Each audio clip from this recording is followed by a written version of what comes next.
e amém. Conhece o Fantasma da Ópera? Já assistiu? Algumas coisas que minha mãe incutiu culturalmente em mim, eu acho que é Van Gogh, obviamente, Fantasma da Ópera e Rachmaninoff são as três grandes referências culturais para mim. E o Fantasma da Ópera tem uma música que me agrada muito, que eu tocava com minha mãe, que é The Point of No Return, ou O Ponto Sem Volta. O Ponto Sem Volta. E nessa música o fantasma canta para Christine e quer seduzi-la e convidá-la a saciar os seus desejos mais profundos, a derrubar todas as paredes, todas as defesas e sucumbir a sua mente ao fantasma e descer até com ele ao abismo, a passar o ponto sem volta. O ponto sem volta é um momento no qual, após ultrapassado essa linha, se torna demasiadamente difícil ou até mesmo impossível retornar. É uma decisão ou uma ação irrevogável. Nas palavras do próprio fantasma, a ponte foi cruzada, então pare e veja queimar. E a Bíblia fala de um grande ponto sem volta para todo ser humano, que é o dia do juízo, o dia que nosso Senhor Jesus voltar, conforme nós memorizamos, no qual homens e mulheres, idosos e crianças, todos estarão em pé e serão julgados pelo Cordeiro. Uns irão para a vida e a alegria eterna, outros para o juízo e a condenação eterna. E não há como passar de um lado para o outro, é o ponto sem retorno. Só que a Bíblia bondosamente coloca placas e alertas e avisos no caminho.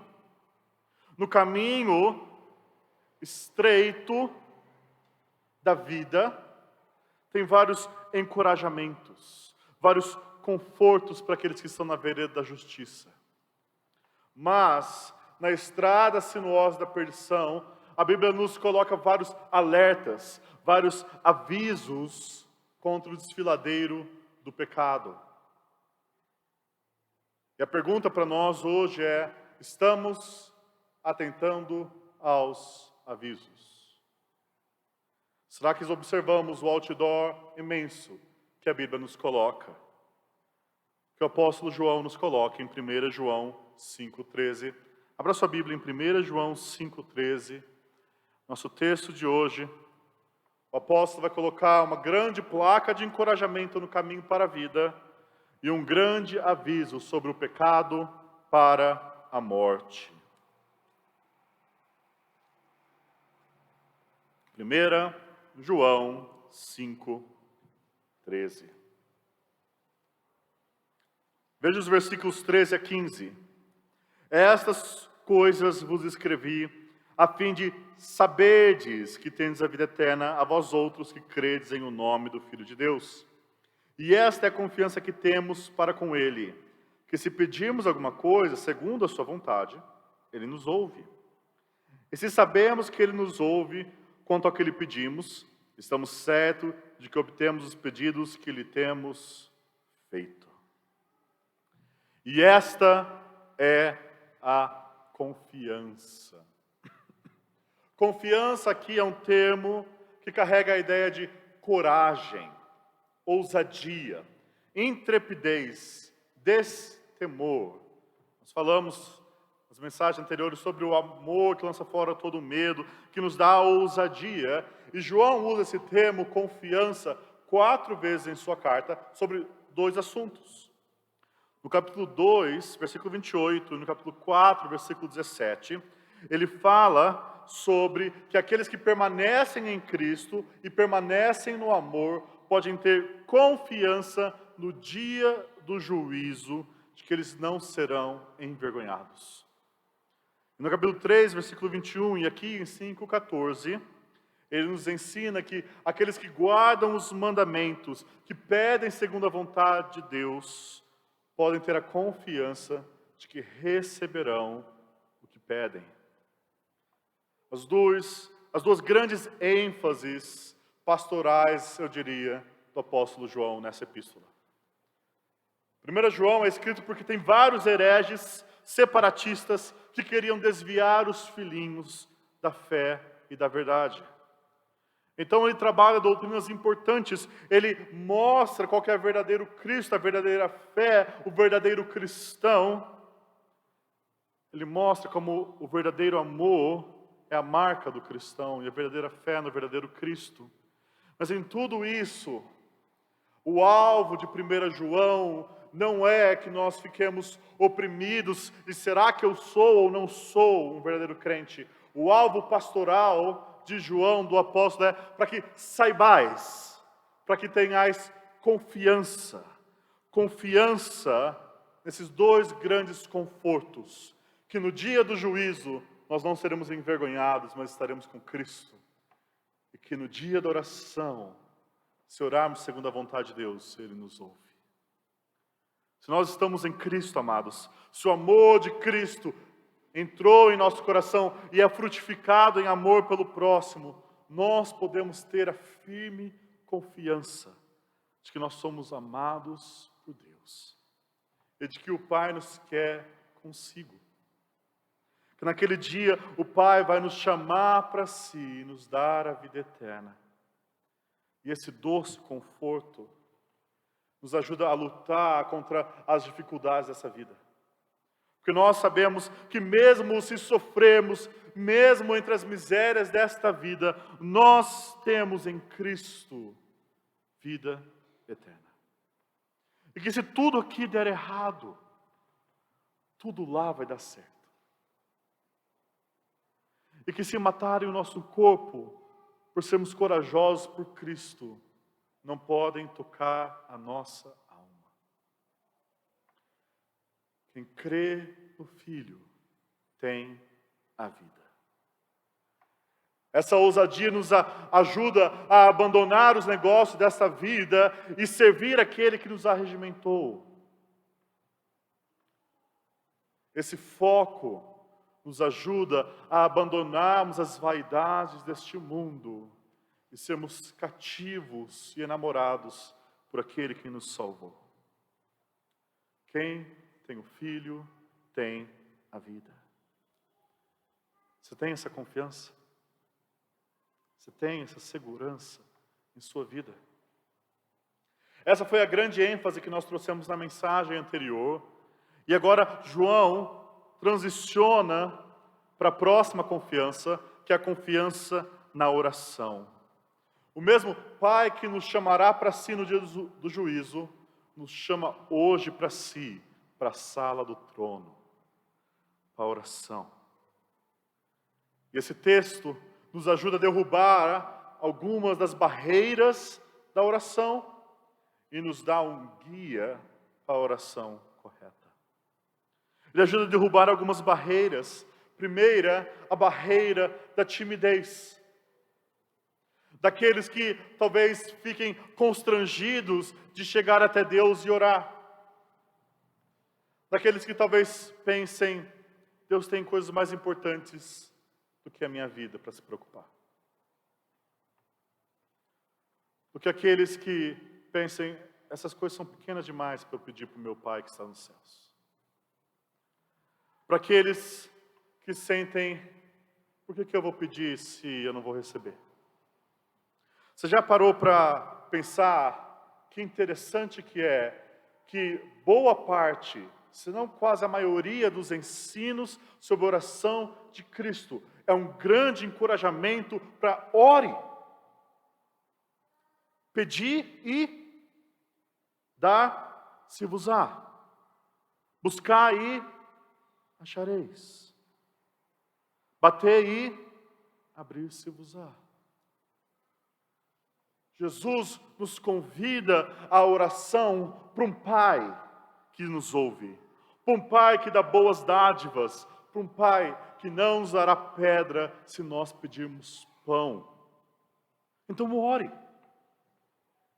Deixe a timidez e a vergonha e o querer incomodar de lado, porque nunca um filho que entra na sala do trono é uma vergonha ou uma barreira para o nosso Deus.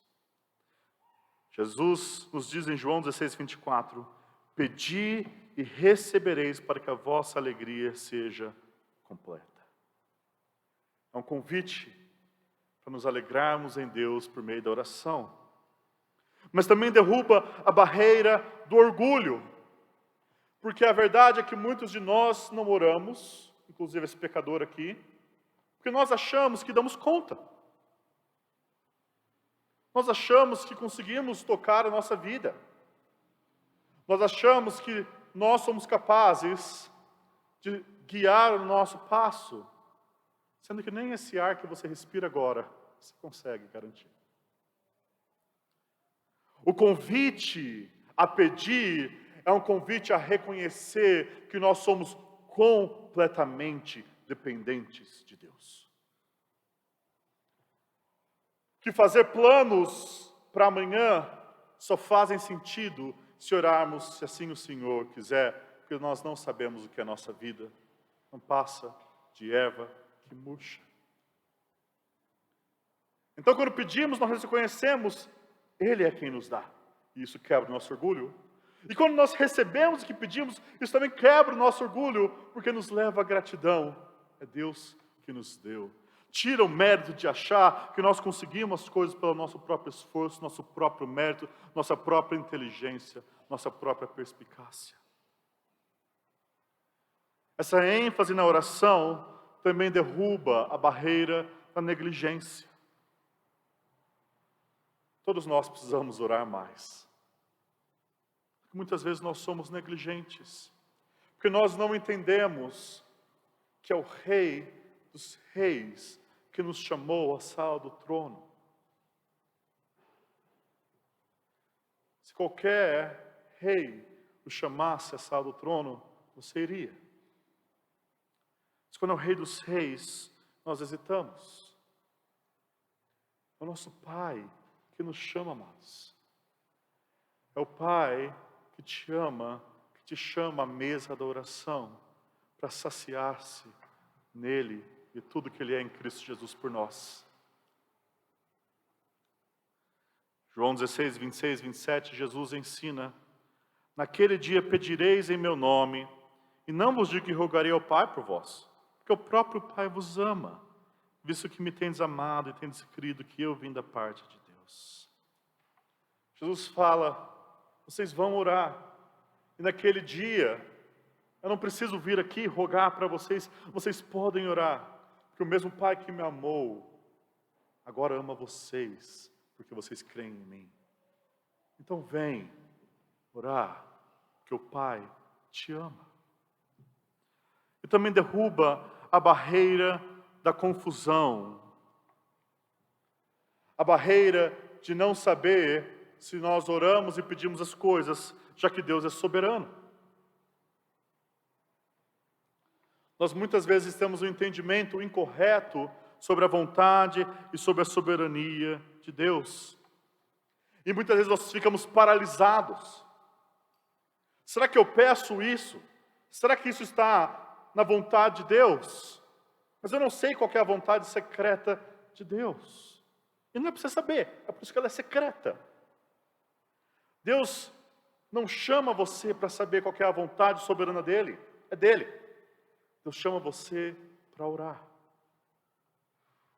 Deuteronômio 29 diz, as coisas encobertas pertencem ao Senhor nosso Deus, porém as reveladas nos pertencem a nós, nossos filhos, para sempre, para que cumpramos todas as palavras desta lei.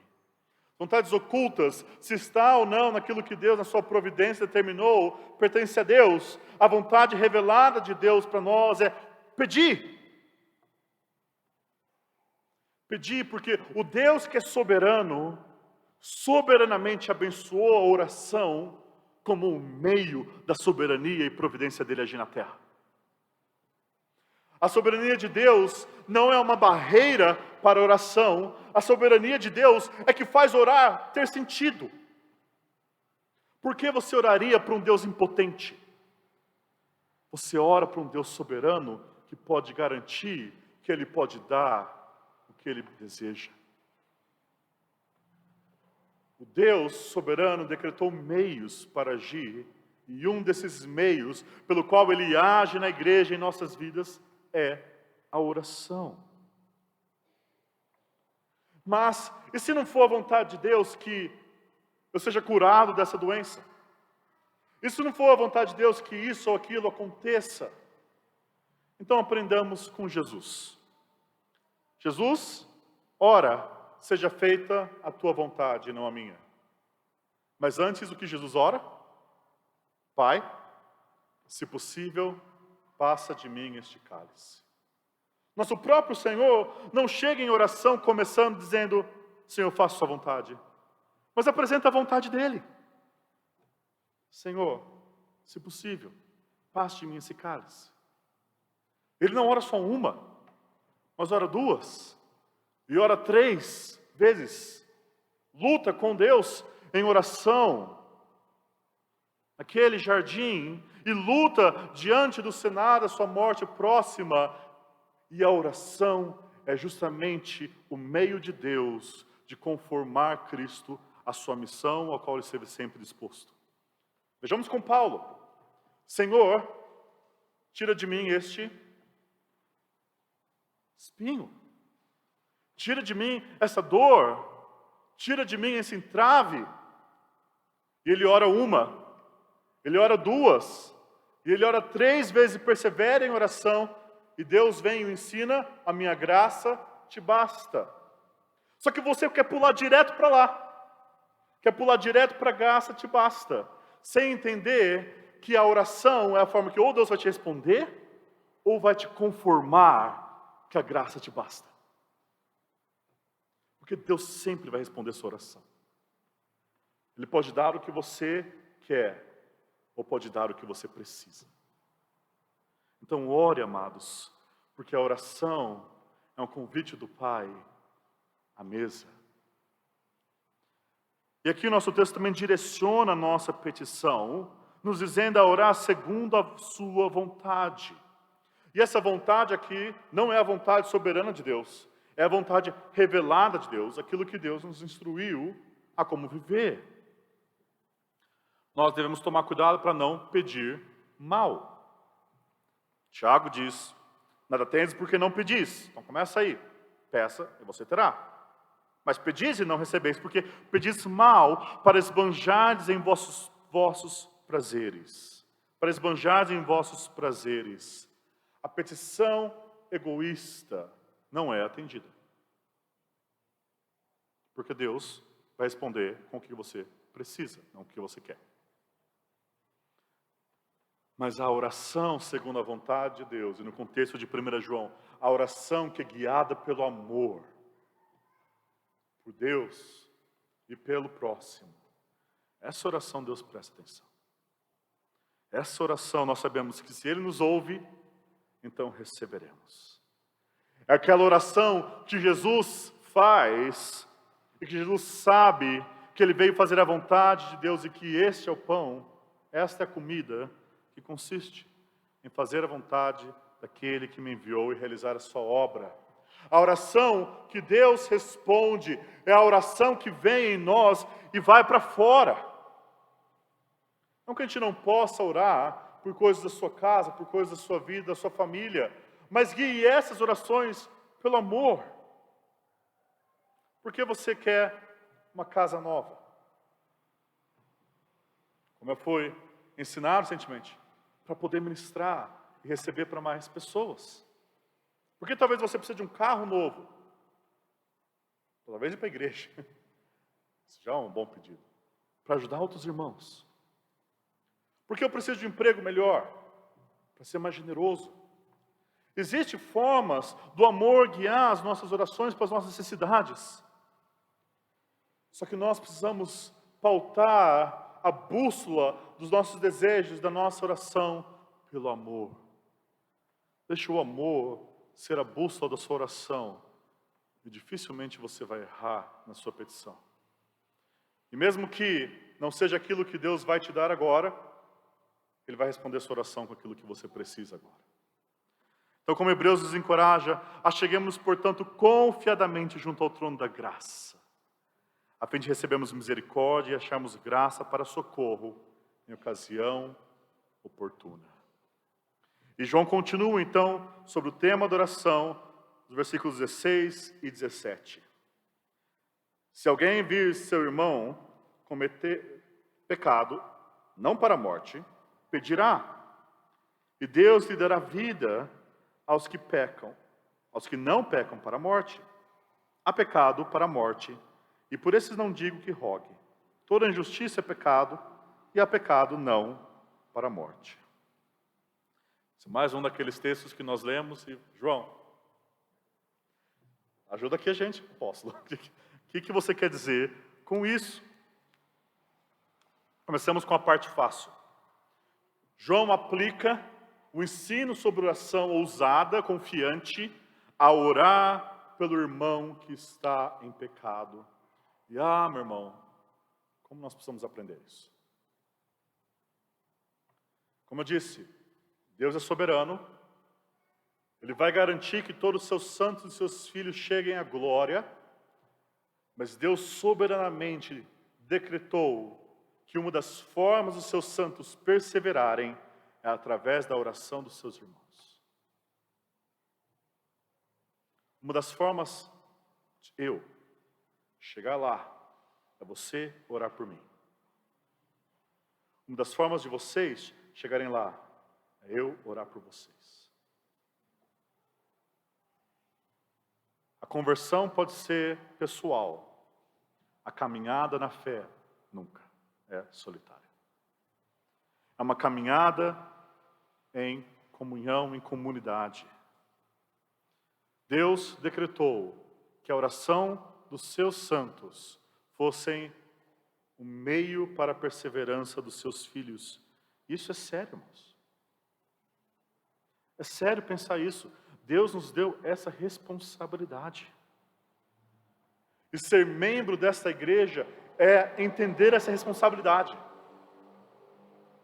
Ser membro da Igreja Batista da Graça é lembrar o pacto que nós fazemos junto, a aliança que nós temos juntos, que diz que auxiliados pelo Espírito Santo andaremos sempre unidos no amor cristão, lembrando-nos um dos outros nas orações e exercendo todo cuidado e vigilância cristã uns para com os outros, que nos ajudaremos mutuamente nas enfermidades, necessidades, cultivaremos relações francas e a delicadeza no trato, fielmente acautelando, exortando e admoestando-nos mutuamente, como a ocasião requeira.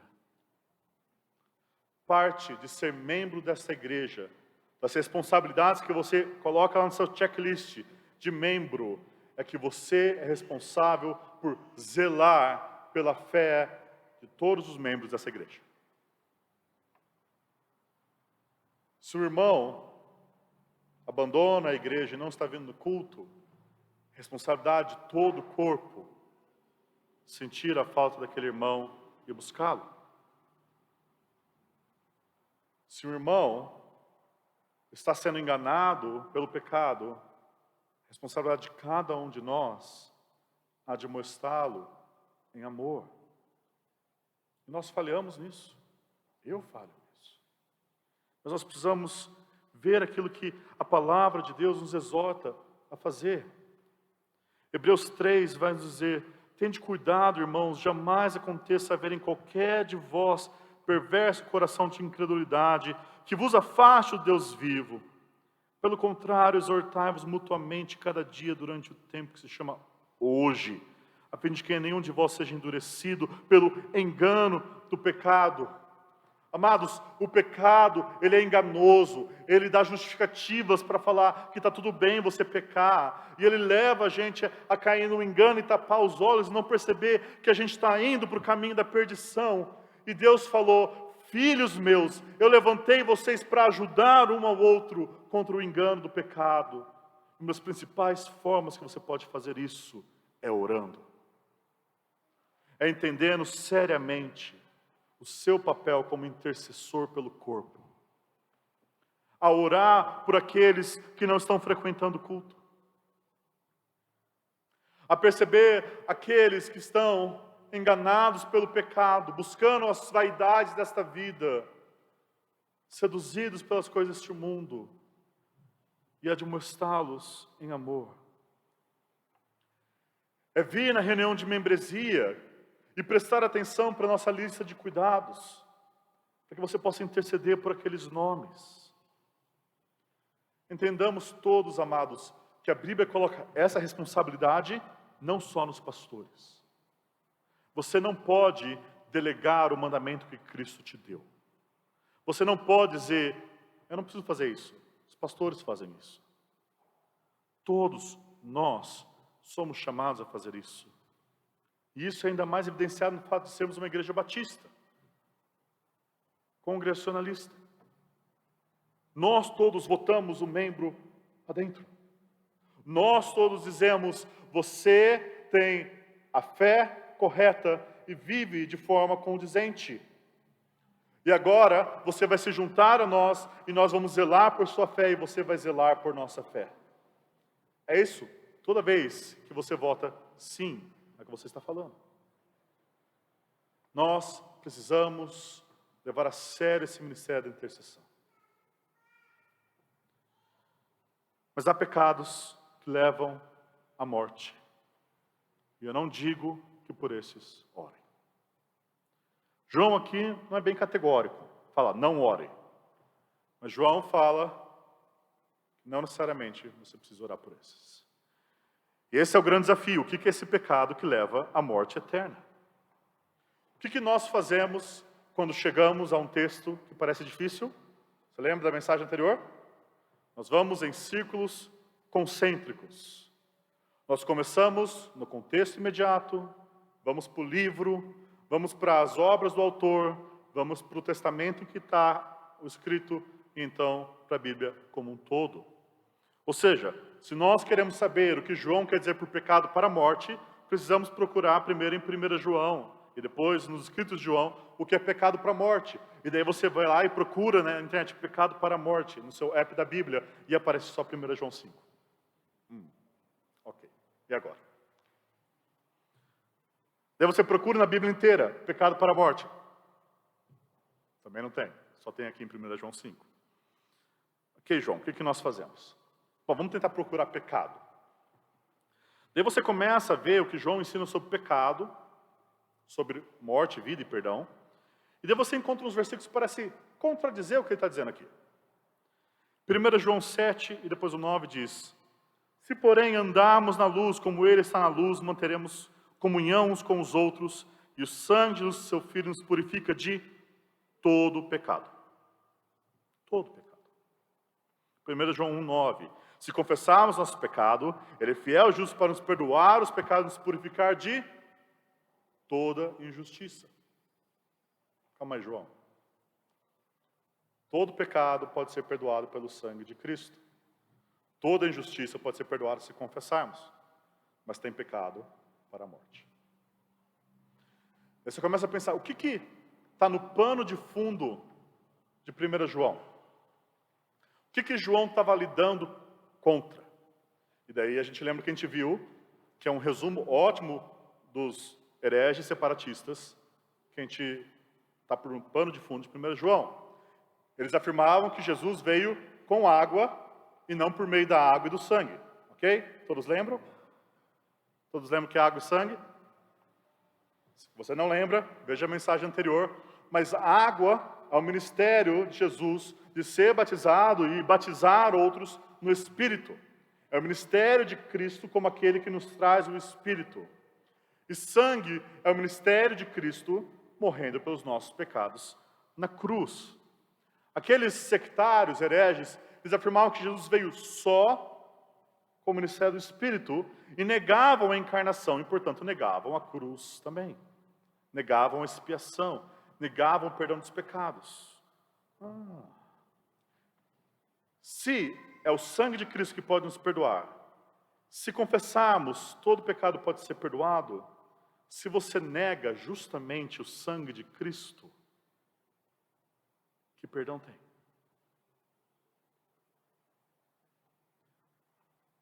Se uma pessoa nega justamente o que Cristo fez na cruz, Não há outra forma de salvação. É aqui que nós começamos a entender um pouquinho mais esse pecado para a morte. É provavelmente esse pecado que os separatistas estavam cometendo. Não é qualquer pecado, não é qualquer erro, é um erro e um pecado específico. Eu creio que Hebreus traduz o mesmo sentimento que João. Hebreus 6 diz: é impossível, pois, que aqueles que uma vez foram iluminados e provaram o dom celestial, se tornaram participantes do Espírito Santo e provaram a boa palavra de Deus e os poderes do mundo vindouro e caíram, sim, é impossível outra vez renová-los para arrependimento, visto que de novo estão crucificando para si mesmo o Filho de Deus e expondo a ignomínia. Ele vai falar que aqueles que rejeitam, em outro texto, o sacrifício do nosso Salvador, não tem outro sacrifício. Não tem outra forma de redenção. Quando a pessoa chega a esse estado onde ela recebeu o verdadeiro evangelho, veio até ela ouviu, ela aparentou crer nisso, ela experimentou as bênçãos do Espírito no meio da comunidade pactual, ela provou os sabores da glória futura por meio da igreja, ouvindo a boa palavra de Deus, cantando com o povo de Deus, se alegrando no meio do povo e dos filhos de Deus, e ela vê tudo isso e chega a um ponto e fala: não! O sangue de Cristo é profano e não salva. Esse é o grande ponto sem volta. A partir daqui, nesse desfiladeiro, você não precisa mais frear. Não tem como. Você vai ribanceira abaixo. E isso é amedrontador. E deve ser. Deve colocar um santo temor em nosso coração, porque esse é um dos grandes alertas da Escritura. E um dos grandes usos desse alerta é para que todos os filhos de Deus olhem para aquilo e falem: aí não, para lá. Quando a gente está brincando com o pecado, a gente pensa: eu não quero isso, para lá. Mas talvez você pense: será que eu cometi esse pecado? Será que a pessoa que eu conheço cometeu esse pecado? E aqui que as consciências mais sensíveis podem ficar angustiadas.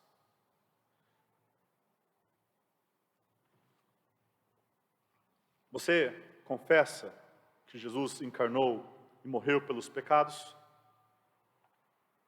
Se sim, essa pessoa não é você. Ponto final. Ponto final. Você pode estar desviado, você pode ser um hipócrita no meio do povo de Deus, mas ainda assim não é esse pecado. Esse pecado precisa envolver uma rejeição voluntária, rebelde, consciente contra o sangue de Cristo. Estou desviado. Eu sou essa pessoa. Você está negando que o sangue de Cristo pode salvar? Não, mas eu estou enfurnado em pecado. Então você não é essa pessoa. E ainda há esperança. Mas você precisa olhar para aquela placa e saber que o pecado quer te levar para lá. O pecado é enganoso e quer que você passe aquela barreira. O ponto sem volta. Na dúvida, a melhor coisa a fazer é dobrar os seus joelhos e confessar os pecados. Porque se confessarmos os nossos pecados, Ele é fiel e justo para nos perdoar de todo pecado, nos purificar de toda injustiça. Aquele que se arrepende sempre vai encontrar o trono da graça. O problema é que essa pessoa que comete esse pecado não vai se arrepender. Ela não vai dar ouvidos para esse alerta. Ela já cruzou o ponto sem retorno e ela não se importa mais com isso. Esse é um pecado sério, real.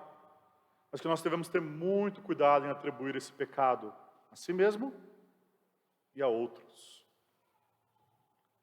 Muitas vezes, muitos aqui vieram de igrejas que o evangelho está lá numa fagulha. Mas se eles não negam abertamente o sangue de Cristo, não sejamos precipitados em falar que eles cometeram esse pecado. Nós não somos os melhores discernidores desse pecado. Ele é real, ele é um alerta. Mas deixe o Senhor saber quem cometeu.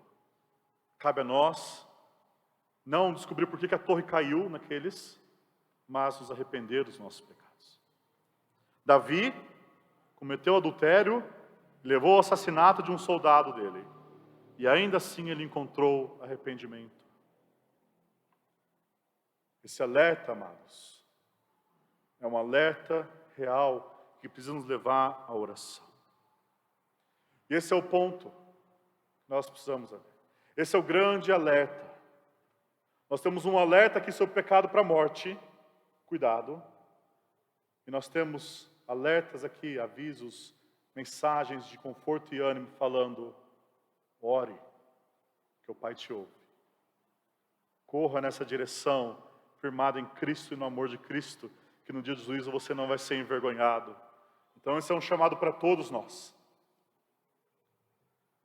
Se você está aqui e ainda não conhece esse amor de Cristo Jesus, considere esses alertas, esses avisos que a Bíblia nos dá.